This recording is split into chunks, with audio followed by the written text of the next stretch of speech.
Hey everybody, Barry here again. I'm doing wiring today. Woo!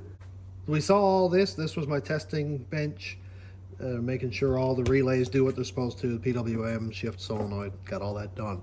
Now I need to translate this to that.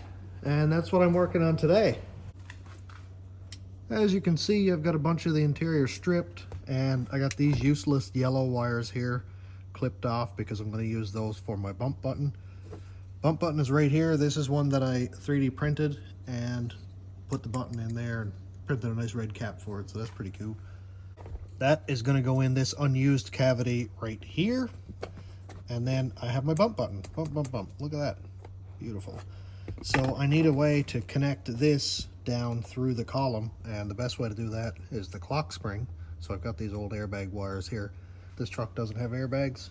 I don't care to have them. So I'm going to use the harness where I can. Now there's two plug-ins here. One went into the left side, one into the on the back of the horn pad right there. And oddly enough, I found out that these two wires have continuity between them, and these two wires have continuity. So I have my black probe stuck down into the pink wire there, and I have it on beep. And my white wire has continuity. Pink wire has continuity, but my brown and my light brown do not. The same goes for stick the probe down into the brown there. Dark brown has continuity, light brown continuity, but neither pink or white do. So I can't use both of these wires to connect my bump button because they have continuity between them. The same goes for these. I can't use these two wires, but I can use one brown and one white, or a combination of any of those. And I'll just deep in the other wires so they don't end up like grounding out or something like that. So I posted a short, and somebody said the reason I'm getting continuity across both pins is because there's a shorting bar, I think he said, between the contacts. And look at this. Yeah, there it is. That connects both of these wires together in the event that this becomes unplugged. Why? I have no idea. So he said just clip the connector off, and now I shouldn't have continuity between the two browns and then the white and the pink. So I'll try that now. Okay, wires cut off and stripped down there. I've got it hooked up to the white. Yep. Nothing on the pink. That's great. Perfect. So I already tested the pink wire. That one's fine. So I don't need, these two wires over here. And I'll just use those. Beautiful. People are going to ask about me getting rid of the airbags on this thing. It didn't work anyway. It didn't have the switch over there for turning off the passenger airbag and all that stuff because this is an amalgamation of trucks. I also don't have the clock spring that allows me to use the steering wheel buttons, so I don't have any of the wiring for that. I'm not going to cut up this wiring just in case I do get the right clock spring. And if I do, then I'll just cut these two wires off for the bump and I'll run them over to like the steering wheel button harness and then replace the airbag wires there and try to hook that up in the future. But right now everything I own is under 2 feet of snow out there and I'm not going at it. So for the time being, I am going to hook my bump box wires up to the unused airbag wires. So it's been a couple days, but I have made a little bit of progress, a little bit of unprogress, and I'm really not sure where to go from now. Oh, what a mess. So I let the smoke out of my PWM by accident. It has 4 ports back here, so we've got volt negative, voltage positive, PWM negative, PWM positive, and you can use either one of those. It either supplies a power or it supplies a ground. So I had the positive and negative hooked up, so it was PWMing, and then my wire grounded out. My wire from the output landed on the battery terminal and kind of welded itself to it for a second there. And yeah, all this smoke started to come out of there, and try as we might, Dwayne and I could not get it to go back in. So that thing is dead. But on a more positive note, Zach is sending 2 ESP32s and a breadboard, whatever that is. I don't do much baking. So now I need to learn how to code, and I'm not an AI guy whatsoever. I'm going to say that right up front. But I can't code, and it can. So I'll be like, hey, make me a code for a bump box, and then I'll delete it and never think about it again and never admit that I actually did it. So this wasn't all for naught. I did learn quite a lot about how a PWM works and what not to do with it.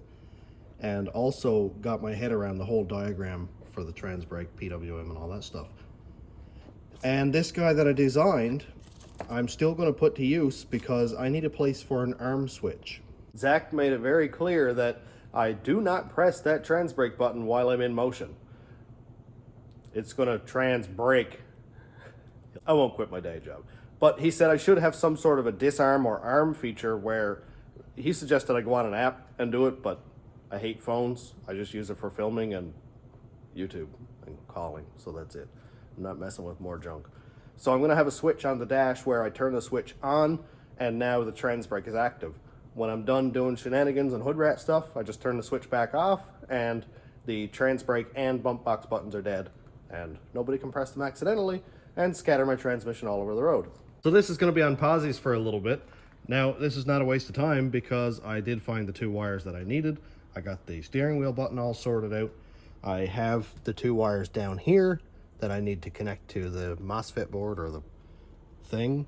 And here is my shift solenoid wire attached right now to the bump box button, but both of these wires I think are going to go to the Arduino, or at least one will anyway.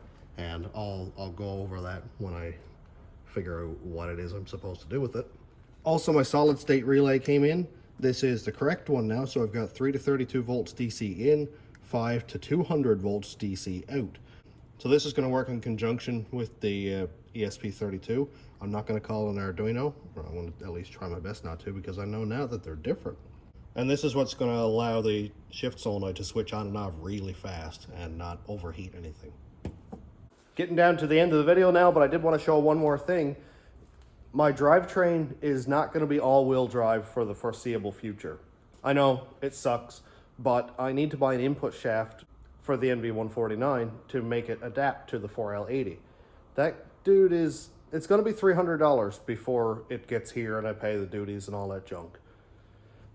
And I've already spent what I would consider an obscene amount of money this year, and I'm going to wait a little bit. So I went out in my shed and found this.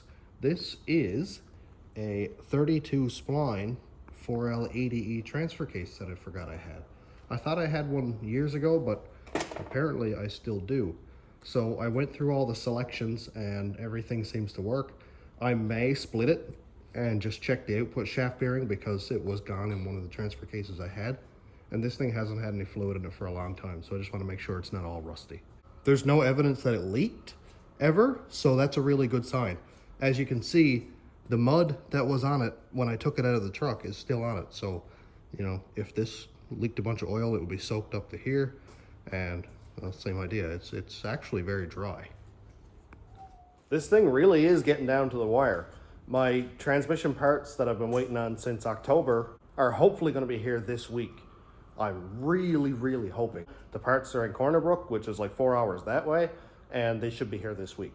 Now, we've been having some atrocious weather. Like today we're supposed to get like 50 centimeters of snow, which is, I guess, 20 inches.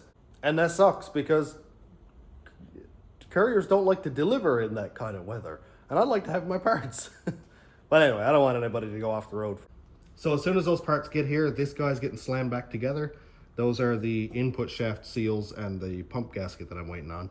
Then I'll go ahead and put everything back together here, get the pan put on it, and get it all put back together and get it in the truck. I haven't tried to fire the truck up yet with the new harness and everything, which I'm really hoping is not going to give me a hard time. I did go through the entire harness and make sure that it's good, so, I mean, I can't see why it will give me a hard time, but, you know, it's engine things, it's wires, it's computers. They do tend to get contrary sometimes. So I'm all done for today. As soon as the parts come in, I'll be slamming back at this again. I know it's been a little bit slow for the last couple of weeks, mainly because I'm not out of things to do, but I'm out of parts to do the things. So thanks for checking out the channel. Thanks my YouTube members, patrons, and subscribers. If you want to check out my Patreon, it's patreon.com/stationroadratrods. YouTube members link is down here. And thanks for watching. Have a great day, everybody.